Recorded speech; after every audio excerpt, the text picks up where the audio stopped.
I'm joined today by someone I've really grown to admire in our time together. Sharon Waldrop, who's the founder and president of the Fibromyalgia Association of Michigan, and is also a board certified health and wellness coach, as well as a certified pain management coach. And Sharon, it's funny, I was thinking back to meeting you, and we got paired up when you were in the coach school. We got paired up for mentoring, and I, like, before, in a class that I taught, I knew I'd met you somewhere. I recognized your face, but I couldn't place it. I felt kind of bad about that. I was like, man, where? And it was bugging me. I was like, man, where have I met her before? And when we had our mentoring call, you refreshed my memory that we met at I think it was Pain Week, right? Yep. Several years before.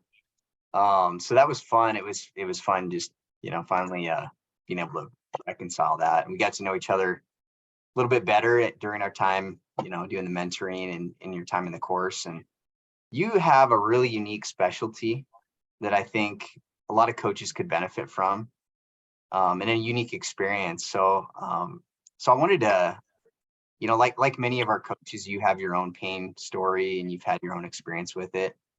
And I was wondering if you'd mind sharing a little bit, a little bit about your pain story, and also like how that led you to founding the Fibromyalgia Association of Michigan, and kind of how that all happened for you. Yeah. Well, thank you. Thank you for that nice introduction. You've been a tremendous resource for me, and it's been a joy to get to know you and Kendi and the whole team over there. The TCC was so helpful. Your advanced pain coach program really helped me out as a coach. So feelings mutual, and I'm honored to do one of your first lives here and talk about fibromyalgia. So I was diagnosed with fibromyalgia 26 years ago, and I was 24 at the time, very young. When they told me that's what I had, I couldn't pronounce it for a very long time.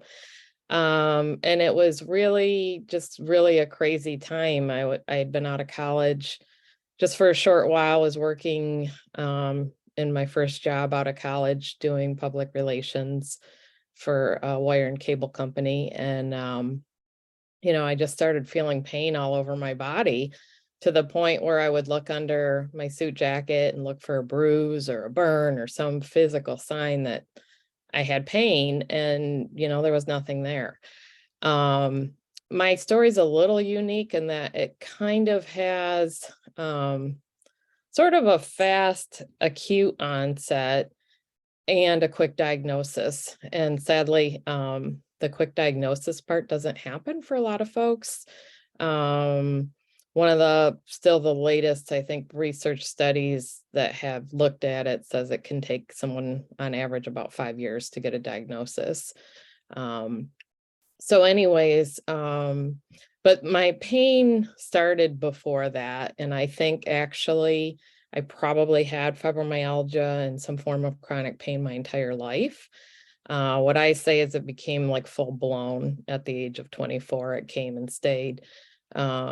Starting in my childhood, I had pains that my mom would take me to the doctor for. They would tell me, oh, it's just growing pains, or, they were real dismissive of it. In my teens, when menstruation started, I had a lot of problems with that. Very quickly developed a condition called vulvodynia. By the time I was 18, I developed TMJ, which is a jaw disorder.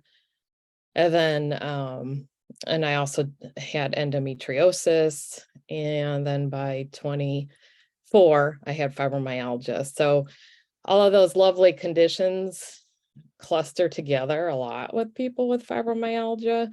So that's why I think that on and off, I probably had the fibromyalgia my whole life. But at the age of 24, I became sick with a virus, some kind of bronchitis, and I just never really healed from that. And that's when I started, to try to go back to work. And I noticed that pain that I was describing, where it just, I've it was so painful that you thought there'd be some sort of physical sign, and there wasn't, which is why many people, both living with the illness or living or working with somebody with the illness, find it really difficult to understand because, it's an invisible illness and sometimes also an invisible disability. So anyways, when I was diagnosed, too, fun story, the physician came into the room. He said, "You have fibromyalgia. You just need to learn how to live with it." And he literally threw a brochure at me from the Arthritis Foundation, as well as a prescription for antidepressants, and left the room. And that was my whole diagnosis. That was my whole, here's what you do next. So being a 24-year-old, I thought, well, okay, so he's giving me antidepressants. He must think I'm crazy. I'm not crazy. I'm not taking these. And I'm just going to be fine because I'm 24 and I'm just going to power through. So I tried, and I wound up bedridden within a few weeks. Sadly, I wound up, as it turns out, the antidepressants were for sleep. He did not explain that, so I wasn't taking them. And by the time I was getting really sick, my sleep was really poor. And I went a couple nights with no sleep at all. So that was kind of when I really bottomed out. And so the one blessing he did for us was he threw that brochure from the Arthritis Foundation at me rather, and I brought it home, and I was still luckily living at home. I was saving up to buy a place to live. And so my mom called the Arthritis Foundation when I got real sick and said, what should we do? And so then, they suggested try a different rheumatologist. They also pointed me in the direction of water aerobics. And mind you, at the time, I could not walk without taking a nap. I would walk from my bedroom to the kitchen and literally lay on the floor and take a nap because I was so exhausted from that walk. But I tried the water aerobics, and I cried all the way from my car into the pool. Was in a hotel, and I'd have to walk through a big chunk of the hotel to the changing area and out to the pool. And I remember the first day I got there, I was just in tears because the amount of pain I was in from that walk was intense. And, there's a lady in the pool jumping around, doing the water aerobics, and she saw me and she's like, "Oh my gosh, what's wrong? Are you okay?" And I'm like, "No," I said, "I have this thing called fibromyalgia." And she said, "You do?" She said, "I have that too." And I said, "Really?" And I was just so shocked. And that kind of really put me on the right path because her name was Mary Ann. And seeing that she was teaching this water aerobics class and she was living life, gave me so much inspiration. For weeks, that was all I could do. Like just going to the pool was my only activity that day. Then I'd be in bed the rest of the day, and I had to go on short-term disability for a while. And I also had a hard time finding good information on fibromyalgia. So this was a while ago, not to date myself. So the internet wasn't what it is now. There were a couple of books. I actually had the opportunity to travel to Oregon to a conference. I found out about a conference they were having where they had researchers and fibromyalgia support group leaders from around the world attending this conference. So I went to that. And that's when I started to get a lot of information. And I got information about support groups because, again, there was this whole component for leaders. And I'd been to one support group in Michigan, but I cried all the way home because I was by far the youngest person in the room. And it was what I would call like a pity party. Most of the people had some sort of assistive device to move. And I thought, oh my gosh, this is my life. Like, it killed me to think I'm 24 and this is going to be my life. So I never tried a support group again. But once I started traveling to some of these meetings, I thought, and seeing Mary Ann and seeing the progress she made and talking to people at these national conferences, I thought, the support group's a great idea, it just needs to be done differently.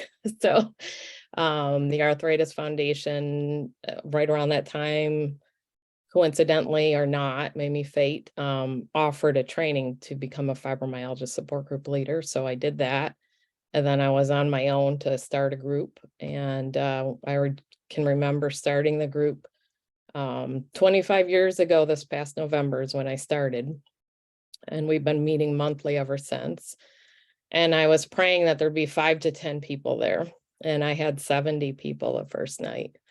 And I was just like really overwhelmed, but feeling so grateful to bring all these people together. And people were just in tears to meet other people with fibromyalgia and to be seen and to be heard, because up to that point, they really hadn't been. And that's what fuels me to today, to keep doing the support and education group, because sadly, gosh, I can't believe I've been doing it for 25 years. During that time, I've done a lot of national work. I've done advocacy work. I've worked in meetings with the FDA and research organizations, representing fibromyalgia patients. And I feel like we should be farther along than we are as far as people understanding the illness. I still have people being told by healthcare providers that fibromyalgia is not real. That just kills me, because it's recognized by the insurance for Social Security disability. It's recognized by the World Health Organization, the NIH. So that debate is over, but that still exists, and that fuels my passion for what I do. I became a health and wellness coach to improve the programs that we run at the Fibromyalgia Association of Michigan. And then it's just kind of a happy, lucky, I don't know, whatever you want to call it. When I started down that road, I just fell in love with the coaching, and I thought, you know what, I'm going to still run FAM, the Fibromyalgia Association of Michigan, and I'm going to do, in addition to the programs I'm running through FAM, I wanted to also work one-on-one with clients. So I've been doing that, and I started my own LLC. So that's what brings me up to today.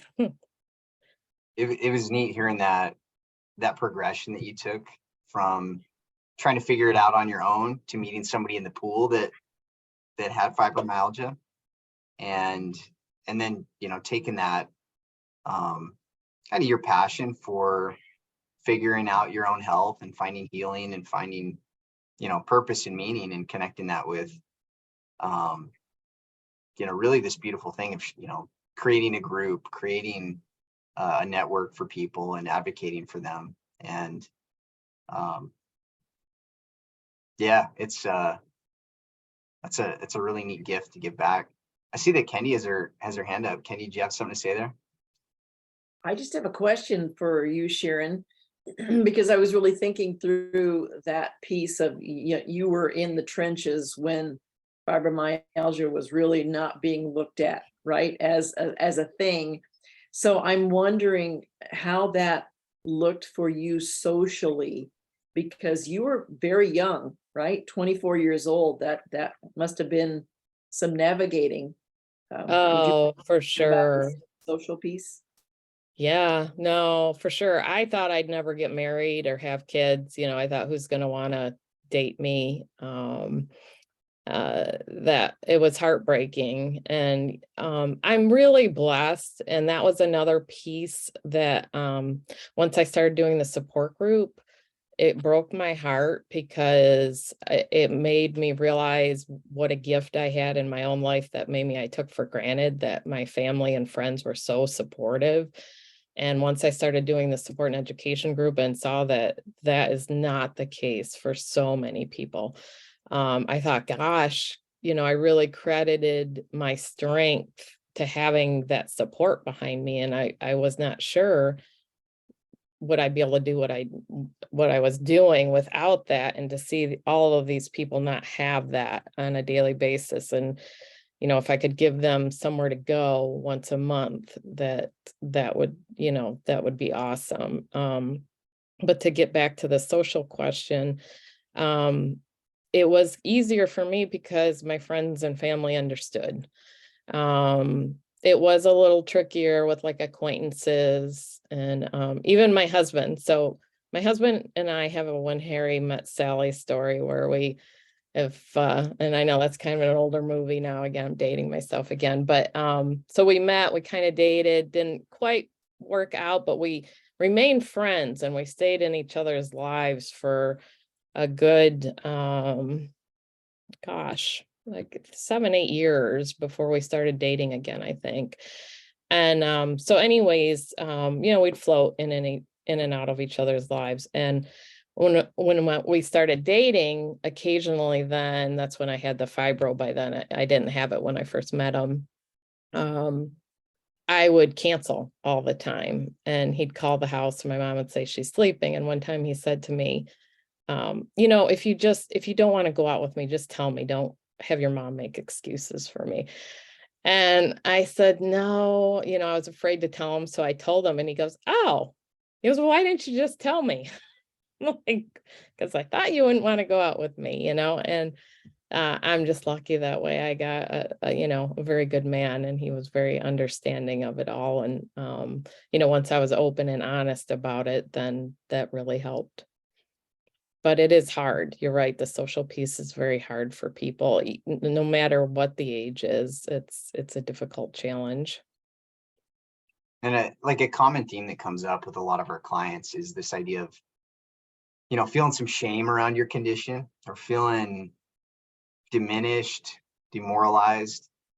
And talk about that a little bit. Like, what does it take for, and maybe talk about your clients a little bit, like how do you help them move past some of that, maybe that internal shame or demoralization that they feel from a condition that, like you were saying, it's not, a lot of people don't even recognize it as a real condition. How do you help them move forward with that? It's a slow go on that. I do, I do quite a bit of education, as I, mentioned a few of the higher echelon, FDA, NIH, Social Security, Disability Administration. Like, I always tell people if your doctor says he doesn't believe in fibromyalgia, I tell them that this isn't Santa Claus. It's not something you believe or not. So probably best to find another doctor, because there's nothing to believe in. The science is there. We know it's real. But that doesn't, of course, knowing that doesn't make it less difficult for people.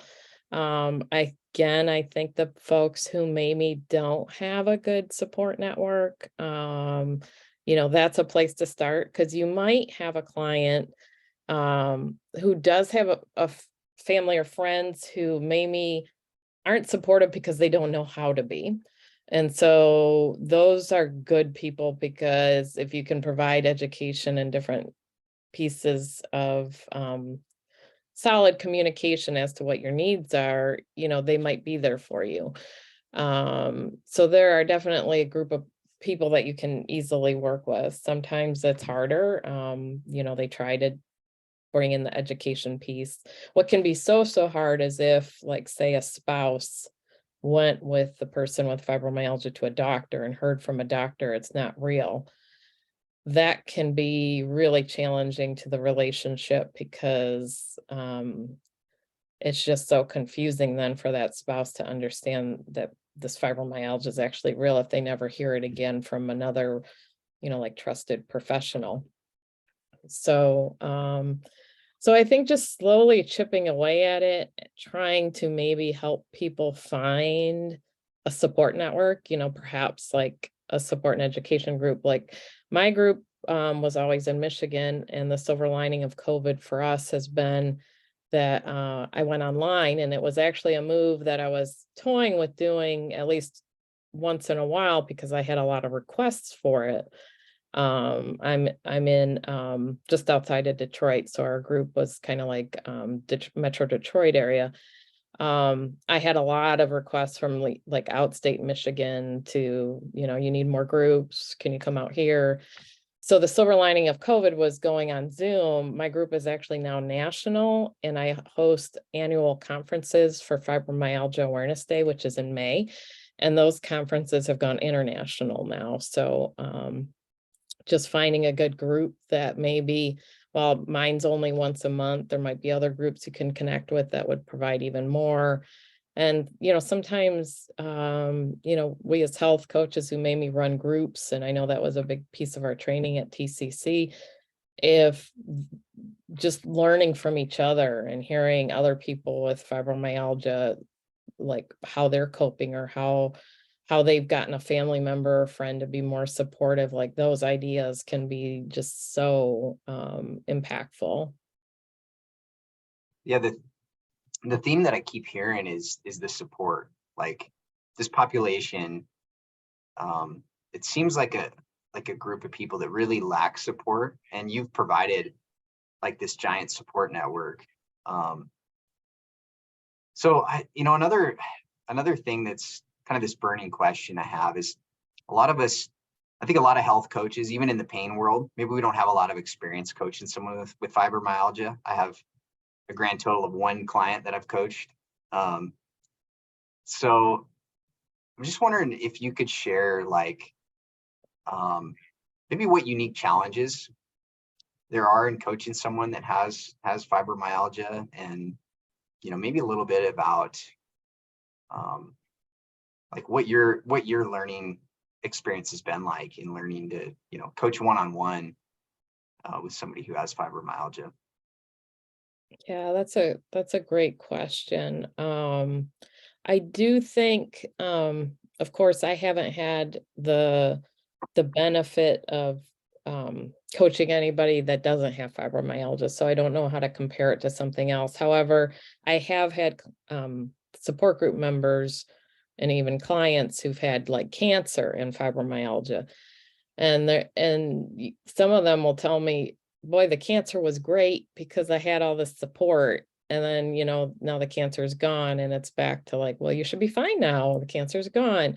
So, so I could kind of see what you're saying there as far as maybe the fibromyalgia being different, than perhaps a different pain condition that maybe is, a visible pain condition, like, I don't, perhaps an amputation or something, like maybe that's more easily understood by this person's environment. But yes, with the fibromyalgia, the stigma is there. So that's really a challenge.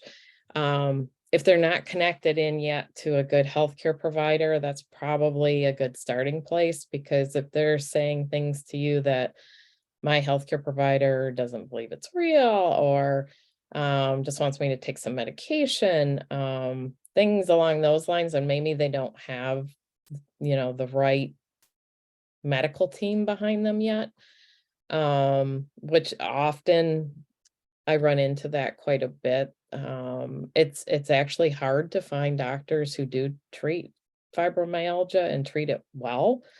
So I do think that, especially like TCC pain coaches with our training in the central sensitization of pain, that's what fibromyalgia is.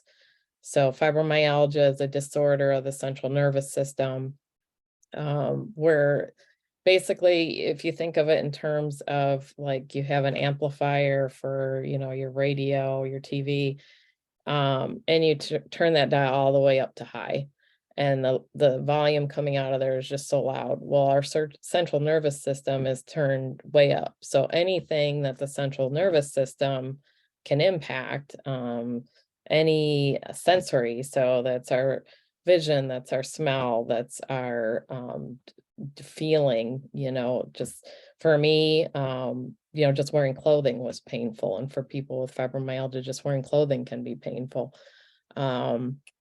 So I think maybe I said hearing already, but all of those things are impacted by the fibromyalgia.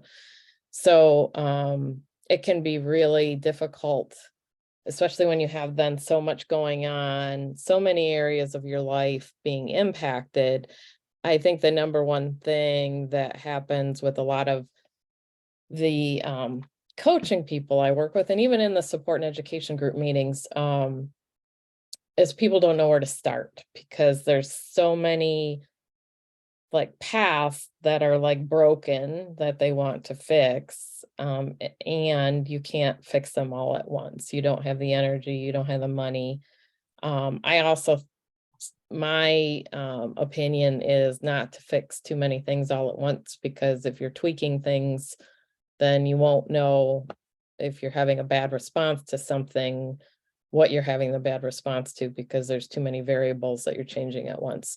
So so it's kind of a slow, it's kind of like a slow progress. Again, using our oars with our clients and finding out like what's really meaningful in their life, what's going to light them up, to motivate them to continue on, because a lot of the people I work with don't have a lot of hope. They don't feel well, they're overwhelmed. So maybe finding some small victories that can get them on the path to maybe making some other changes. I believe in the 1% rule. That's how I've gotten to where I am, which is a 1% change is a win. If you find something that improves your health by 1%, that's amazing.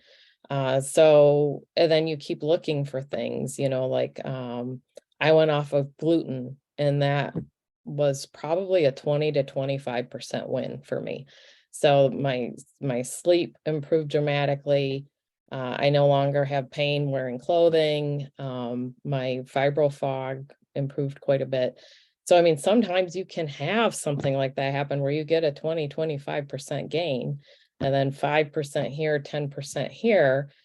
I literally went from bedridden to, then I could barely walk. I did go back to work, but I would go to work and I would come home and I'd sleep all night and I'd sleep all weekend, because that was the only way I was able to keep my job. So I went from that to where I am now, where I am running 2 businesses. I have 2 teenagers. I've been hiking in the mountains. I've been zip lining this summer, and I've skydived. So I've come a really long way, and I like to share that with people, to let people know that progress is possible. I'm not saying everybody could get to where I am. I do think that some of us have resources that maybe others don't. And I was fortunate where I had a lot of, resources available to me. For example, like massage therapy can be really helpful for fibromyalgia, and that's not usually paid for by insurance companies. So that's something that's out of pocket. A lot of people benefit from acupuncture. That's not covered by insurance. Chiropractic care, that can or can't be covered. And then, as a lot of us know here in this room, a lot of people with chronic pain are on disability and don't have much money to do some of those things. So it kind of also then depends on what they can do. But I firmly believe that everybody can improve from where they're at. I 100% believe that you can, because just, as we learned at TCC, just kind of retraining the brain and changing the thought processes, and changing our brain to a more hopeful place, a more positive place, has a biochemical impact on the body. And there's going to be change. We're going to start to change some of the neuroplasticity and, things that are happening in our life. So I think I see a hand. I don't know if. Go ahead, Chris.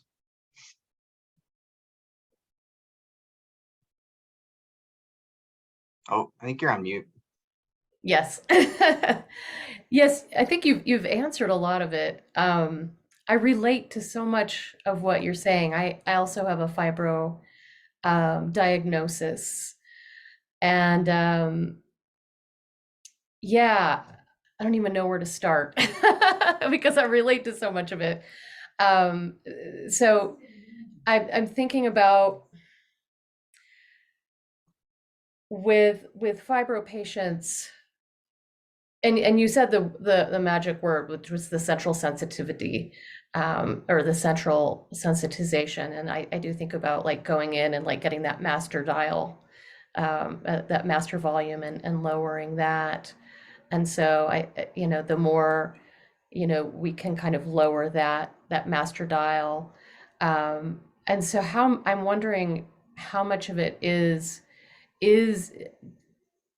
going in and working with that neuroplasticity piece, and how much of it is going and kind of working with the other parts of life. um, you mentioned things like gluten, and I have a lot of co-occurring other things too, and I only got the fibro diagnosis later. It started with the headache diagnosis, and then the migraines and endometriosis. I got that very late, but it was, menstrual cramps very early, and low back. And, so as you're telling your story, I'm like, oh, twinsies. Yay, right? But nobody believed me on, anything. I kind of wish I had gotten that, at 24. Mhm. But I do, I did get medication, maybe about 5 years ago, although I've got a lot of brain fog. And I would say it was going to TC's, working with Brenda, actually. She was my coach, and she had just had to go.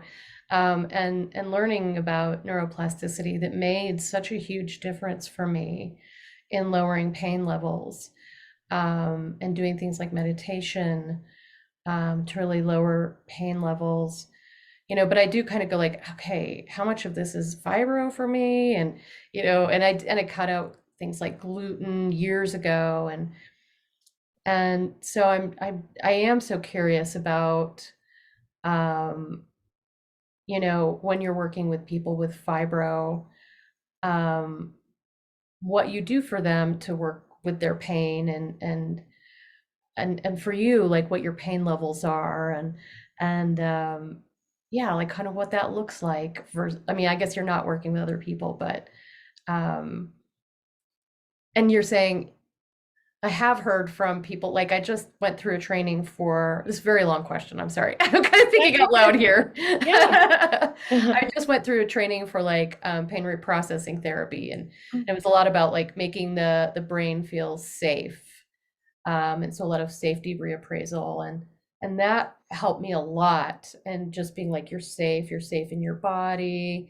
So a lot of calming of the amygdala.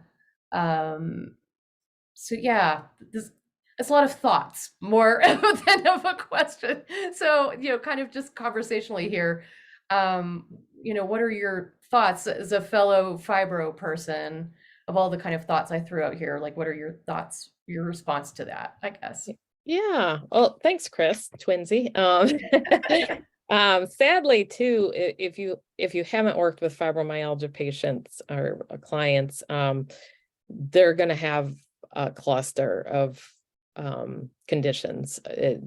I've yet to meet somebody who says, "Oh, I only have fibromyalgia." Right. And that, I think, in my own head, like, my endometriosis, well, I also had a cyst on my ovary when I was in my teens, and nobody would believe me. And it got to the point where I was in bed 2 weeks of the month, until finally, I kept going to different gynecologists, and finally one of them did an ultrasound, and they said, "Wow, you've got you've got a cyst." And I said, "Yeah." I said, "It's probably about the size of a golf ball." And he said, "It is. How do you know that?" And I said, "Well, because I can feel it. I can feel something in there about that size throbbing." And he's like, "That needs to go."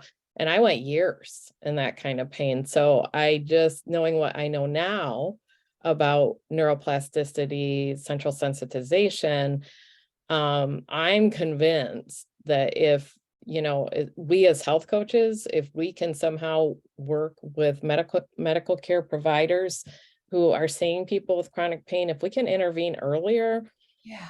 this is just my theory, but I would think that maybe some of these cluster illnesses wouldn't start to form. That it's just like our body being stuck in this horrendous pain state with no relief once, because they're all kind of central sensitization. Some of them to a certain level are. So I just think that that might bring that number down. Again, this is my working theory. I'm not sure, but I do think it would make a huge difference. It certainly, when you talk about our brains working to remember pain. So knowing like, oh gosh, when I used to get my cramps, that turned into me being 2 weeks in bed. Like that's a lot to deprogram from your head. Right. So that's why I do think early intervention is key. So hopefully to answer some of your questions, Chris, I think like the researchers and clinicians all pretty much say, again, being that there's so much going on all at once, they say start with sleep. If you start with sleep, you can start to bring other things on board. So I typically will start there because about 98% of your fibromyalgia clients are going to have a sleep disorder. It may not be like a diagnosable sleep disorder. It may be just like because they have fibromyalgia, they have disordered sleep. But sometimes they do have a sleep disorder. And if they get a sleep study and find, oh, I have sleep apnea, and they correct that, that's going to give them one of those huge percentage gains that I was talking about, where that's going to make a big change in their daily life, and give them back, 10, 20% more vitality back in their life. So I typically start with sleep, unless there's something that's really, that a client is so fixated on. But again, a lot of roads all lead back to sleep. So if the sleep is poor, I'm still probably gonna, again, always honoring the client and what they want to do, but just encouraging and using with their approval the asking to provide education on sleep. And do you realize, like, gosh, how important it is? And researchers and clinicians all feel that this is where you should start. So that usually helps to people go, okay, let's start there. I think too, it can be really hard for clients to vision. I have struggled with getting clients to work on vision statements, and that was something that was really useful. Thank you, Kendi and Paul, and your team for the class on the visioning, because that has helped me make some progress with getting people to create a stronger vision than I was doing prior to the class. And getting them to think in terms of things that they do want, because it's often hard for them to even go there because they're in so much pain. They can't even imagine. Like, a lot of them do not like when I've tried, like, let's pretend you don't have pain or whatever, and what would your life look like? They're like, I can't even do that. Like, their brain can't even go there. So working slowly on the visioning piece maybe, and not not worrying about getting that quickly done, but still always making progress on that. I think the validation piece, often they're not validated anywhere. So if they can feel validated by you and they can be seen and heard by you, that's going to help build the rapport. That's often going to help build some, trust as far as working together. Another piece, often they're hard on themselves. They're very hard on themselves.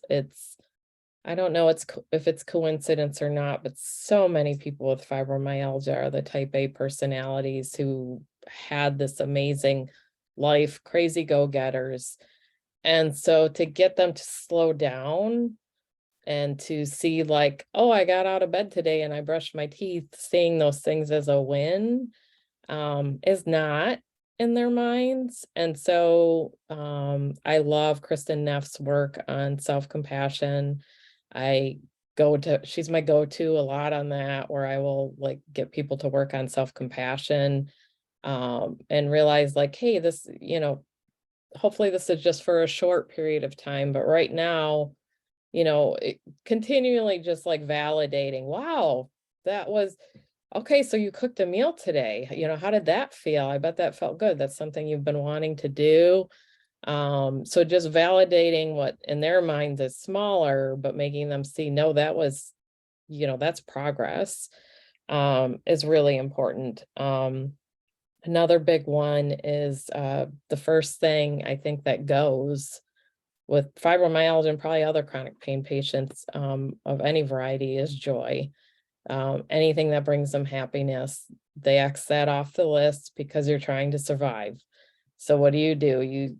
You work, you take care of your kids, you do the have-tos because you're surviving. But when you get rid of all the joy and happiness, that really leaves no motivation to want to fight through what you had to fight through to reclaim some health, whatever level of health that is, to make hard things. Like for me to go to the pool, that was Marianne in the pool was my like reward. I was so lucky she was the one in the pool because there were a lot of days I was just in tears by the time I got there because it was just so awful. But once I knew like she was in the pool, I was going to get to talk to her, like that made it really beneficial.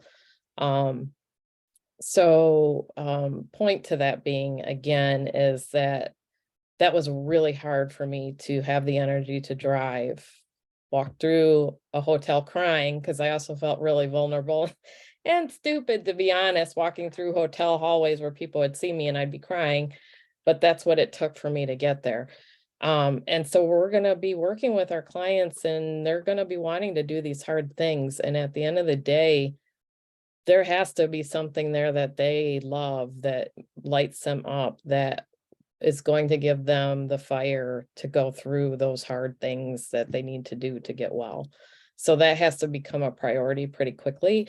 And it's funny because they're usually pretty reluctant to have some fun and to do, even, I'm not even talking about anything major, if they love to read a book, okay, 5 minutes, you take 5 minutes today and you're going to read, working on small things like that can really start to change things. So that's another one that I really focus in on, as well as the pacing. We know that with the fibromyalgia, oh, Kendi, did you have a question before I jump into the pacing? Yeah, and it's really might be where you're going. So I kind of have two questions for you, Sharon. Number one, is there a tool that you see kind of turns people around? I know you talked about sleep, kind of getting that in place, but are you seeing there is a specific tool, be it pacing or breathing or whatever, that tends to be a pretty big tool for people in the fibro world? And my other question is, there's a lot of chatter right now around the vagus nerve. I'm just wondering if that is part of the fibro community too, if they're seeing some benefit to people with fibro.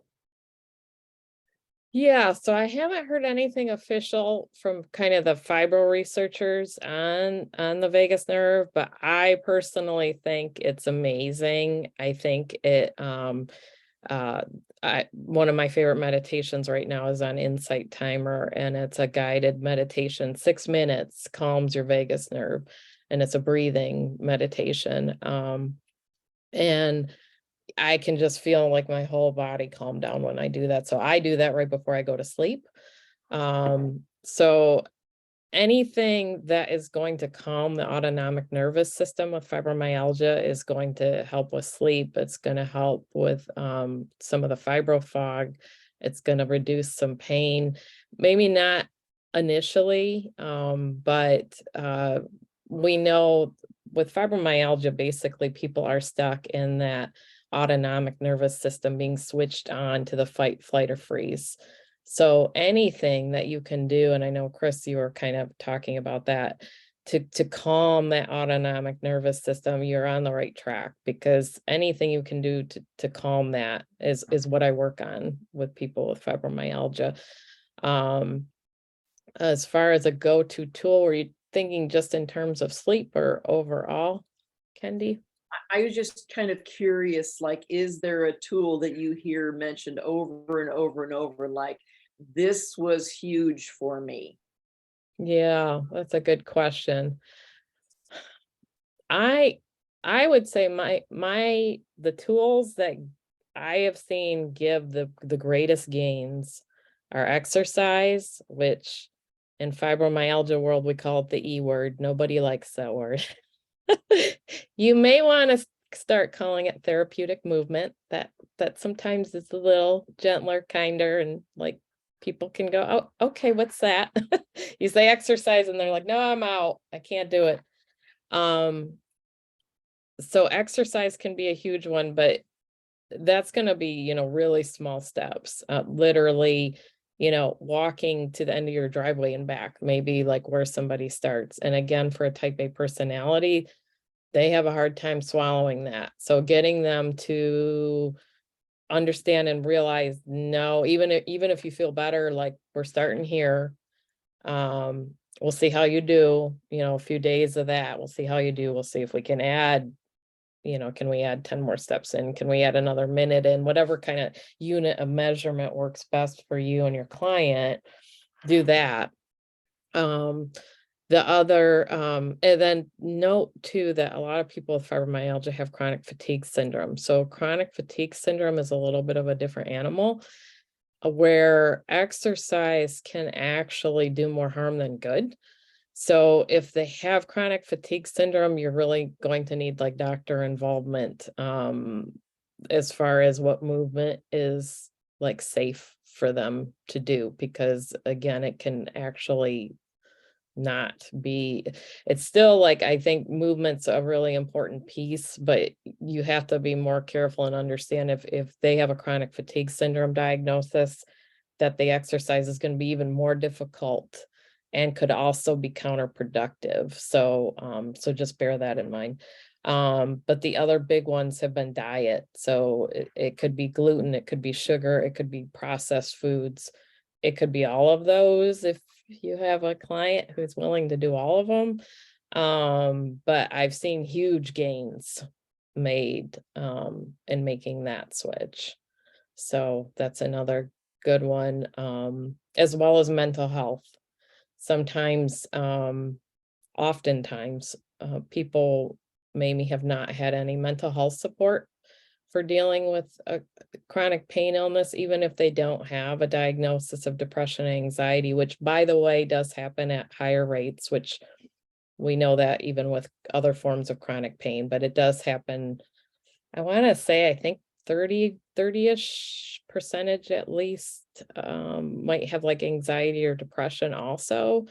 So sometimes if your client is not getting help in the mental health, it's hard to do a lot of coaching. It's not to say that you can't be a part of the team, like, and work with that person while they're doing mental health care, but that might be a piece that's missing if maybe you see you're stalled with this person and it's, it's not going any further. That might be a piece that has to come first. So. Sharon, and this is maybe kind of hard to quantify, but like you talked about the stacking of diagnosis that happens a lot, where it's fibromyalgia, it's with migraines, with CRPS. I think a lot of it's easy for these diagnoses to stack on, and I've seen clients almost embrace that as their identity, right? Where it puts kind of a limitation on them, because I'm a back injury, I'm a fibromyalgia patient, I'm CRPS. And I think there's that like real need to validate that experience they're having. But I've seen a lot of diagnosis also kind of hold people back, and they put themselves in this box of limitations of what they can do because of that condition. So just wondering like your thoughts on how to help somebody balance that and maybe shift their paradigm in a way that empowers them while also still validating the, the condition that they're living with and, validating the realness of it. Yeah, great question. And what's ironic about that is that I think so many of them, it becomes their identity from their healthcare providers, because they will go in and see their physical therapist or their doctor and they will be told, wow, this is the worst case of this I've ever seen. This is like, you know what, you're never going to be able to work again. They are told things like this. And so they believe it, And I think it's our job to help them see that that doesn't have to be the case. Yes, I can't tell you how many times I've had multiple doctors, like I've had doctors go in the hallway, go out. They're like, do you mind if I grab so-and-so? And like, I've had 3 doctors in there and they're like, well, this is just the craziest thing I've ever seen. I've never seen anything like this. And you're like, yay, do I win a prize? But I think that's where some of it comes from. So one thing that I've found helpful for people, and this may also help all of you with your fibromyalgia clients, is the fact that like you can have 2 people with you can have 2 x-rays, and one x-ray shows like bone on bone, looks really horrible. The other one looks pretty normal. And the doctor, I've seen this at different presentations, the doctor will say to the room, okay, now which one of these has chronic pain and is in my office? And it's the x-ray that doesn't look that bad. It's not the one that's bone on bone. And they're even starting to say now with fibromyalgia that sometimes like knee and hip replacements and things along those lines are not going to help somebody with fibromyalgia because the central sensitization is there so much. It definitely depends on the case. So please make sure you're hearing me correctly. I'm not saying that people shouldn't have those procedures done. It's just maybe worth exploring with your client if maybe they're pursuing one of those. If they have a doctor that's maybe telling them, you could do this, but I don't recommend it, that might be the reason they're not recommending it, is they don't think there's going to be a big enough gain from it. So, but I like using that story with people because sometimes that helps them better understand that. And then I can explain like, well, then this person with this x-ray went on to, run a marathon and do this or that. And that helps them to see that there's possibility. I think getting them to see possibility beyond disability, anything we can do that achieves that would help. I'm not sure I gave you a really good answer for that. It's a great answer. And I see it as like lending your belief and your confidence to them for a little bit until they can build up enough of their own. And everybody on this call right now, it's kind of giving me goosebumps just thinking about it. Everybody on this call right now is proof that those limitations aren't true, right? Because I guarantee everybody on this call has had a, medical professional or someone put a limitation on them and say, you'll never be able to do this. You'll never be this.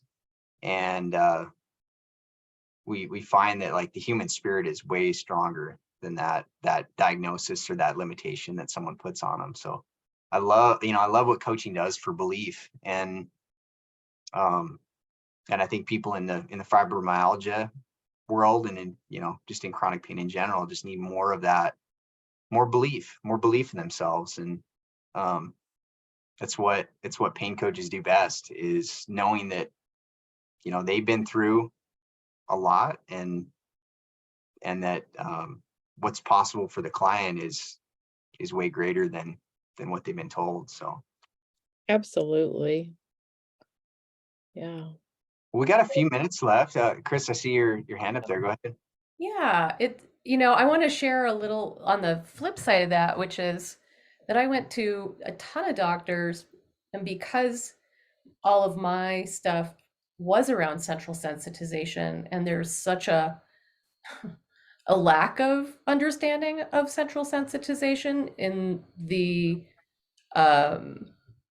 general healthcare world, I actually had no limitations put on me.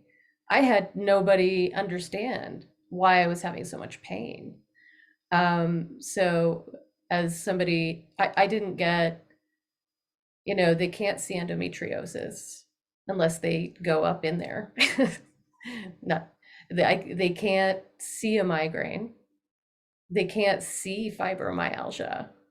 So anybody I went to was just like, I don't know. I mean, it was always like, suck it up, buttercup. I don't know, you look fine. And so didn't get the endo diagnosis until I was 40. Didn't get really, like, nobody ever referred me to a neurologist. I finally referred myself to a headache specialist in my late 30s. I just always figured, like, I guess it's not that bad. And I was taking, between my cramps and my and the headache pain, I was taking about 100 ibuprofen a month. And yeah, I see Kendi. Yeah. So I was like self-caring. So there's like this combination of validation, and when people do finally hear from a doctor. And so I think when we give these clients of ours this information around neuroplasticity, that could be the first time that a client's ever heard about, like, oh, finally something makes sense, and there's something I can do about it other than take a pill. And it's so empowering. Like with TCC and TCCU, it was like, there's something I can do aside from get a massage or go to the chiropractor or take a pill. And that's what I think is so outrageously empowering, is that we're giving people these amazing tools where suddenly I don't have to go to somebody.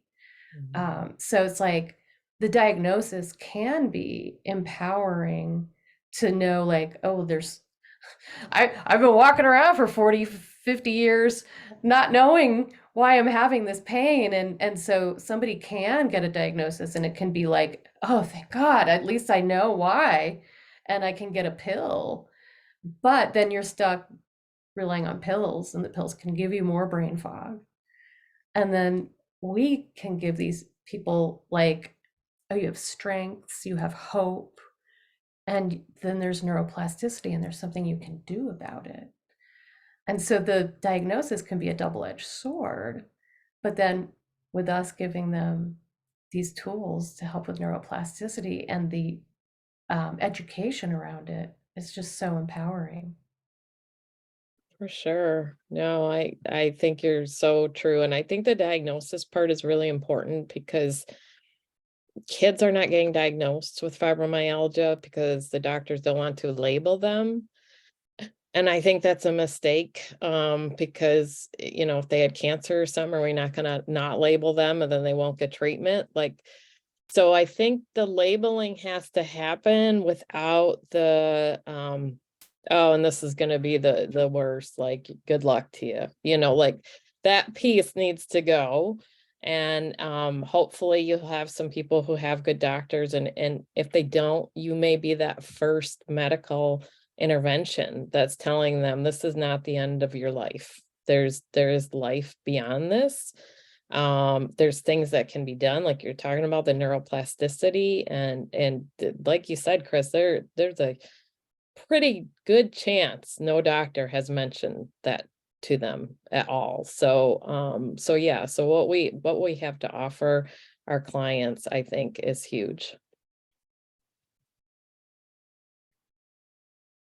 Love it. That's it's great to, look at both sides of that spectrum. And I think luckily the diagnosis and the way that that's handled, that's, that's up to up to doctors, but, you know, we as coaches, we really get to help people, you know, work through the process of healing and changing and reaching their vision. You know, it's the fun part of the whole thing. And we get to meet people where they are, you know, whatever they've been through and whatever, you know, maybe limitations they put on themselves, they can work through that with us, and we can kind of be that boost to them that gets them moving in a good direction. So, well, we're Could yeah, I go add one thing that I wanted to make sure I mentioned is when you're talking about the limitations, something that I didn't add to that point was the catastrophic, I always say that word wrong, trips me up every time, catastrophizing. I really dislike that word because I feel like it has this negative connotation to it. Like in my mind, I hear that and it makes me think like, oh, I'm mentally making myself worse on purpose. So I kind of dislike that word, but I think all of us on the call probably know that word, what that is, that the pain, a person with pain may start to get scared or kind of wind themselves up that the pain is going to get worse. Oh, when this happens, I get so much worse. And so working with them on reducing those thoughts is a huge part of maybe not becoming the identity and not kind of being labeled is working through that that catastrophic thinking, which at the heart of that, I think, is fear. You know, it's just they're so afraid of the pain that they've experienced before. They don't want, like, if they've had their worst pain experiences, they're afraid that's going to come back.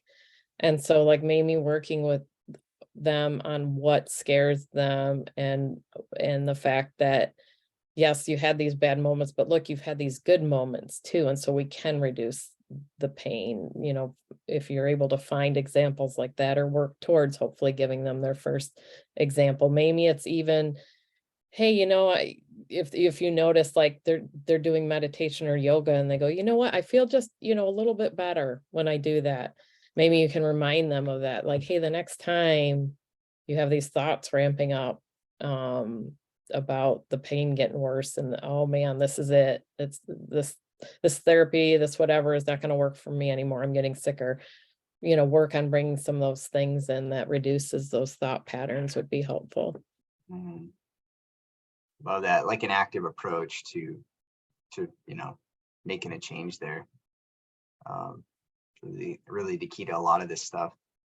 Thank you so much for taking the time, Sharon. I think we're all probably feeling a little more equipped to coach someone with fibromyalgia or, you know, any complex pain condition. I think you really touched on some important points, and thank you for sharing your experience. I think it's really powerful to know that you can heal and improve. And I know you just shared with us recently you took a trip. Was that to Zion that you recently went to? I went to Arizona. I was in Sedona.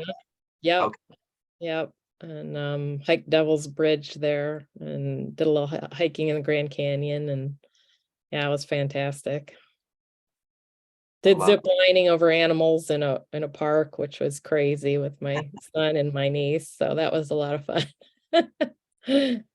You're gonna live a pretty exciting life. And I think that's what we all wish for our clients. You know, we just want them to live an exciting, fun life that's full of joy and peace and, you know, assuredness that they can do life. They can handle things that come their way. So, and it's not to say I didn't have ice packs and heat packs on after doing all that. I'm not telling you I'm pain free doing this, but I cope.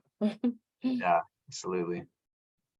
Well, anything else you wanna leave us with? Where can we kind of follow what you do and the resources that you offer? Yeah, so my nonprofit is FA, like Fibromyalgia Association of Michigan, so famichigan.org. That has a link to our support and education group. So if you have clients who want to support an education group, like I say, all of our meetings are on Zoom, and I'm I'm gonna continue that because like I say, I now have people nationwide coming to the meetings. That's the second Monday of each month, and it's only $16 for the year to join right now. So 12 meetings for the month. And then you know, if you want to see what I'm doing coaching, I'm at hwcsharon.com for my website for that.